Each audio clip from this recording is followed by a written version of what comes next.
Alors, trouble fait, c'est répondre à une invitation, c'est entrer dans un lieu étonnant et des lieux très différents, la maison Jean Villard, puis après le musée des tapisseries à Aix-en-Provence, à l'archevêché, dans un palais, puis désormais au TNP. Et c'est arriver avec un récit immobile et le poser là, d'une façon étonnante, et convier l'imaginaire du spectateur, de la spectatrice, de la visiteuse, du visiteur qui va passer, quel que soit son âge.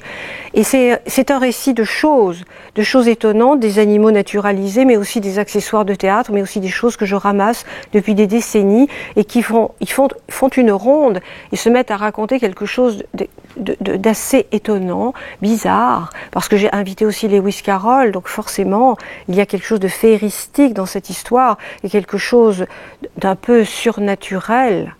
Et voilà, je vous convie à faire la traversée. Bien sûr, c'est accompagné de lumière magnifique, c'est accompagné de sons, de composition musicale de Christian Sebi, qui est un compositeur, et puis il se passe des choses étranges entre les objets. Et le théâtre est en suspension, mais c'est encore un théâtre qui vous est proposé. Et c'est un théâtre dans lequel vous vous déplacez. Donc vous avez plein de points de vue différents.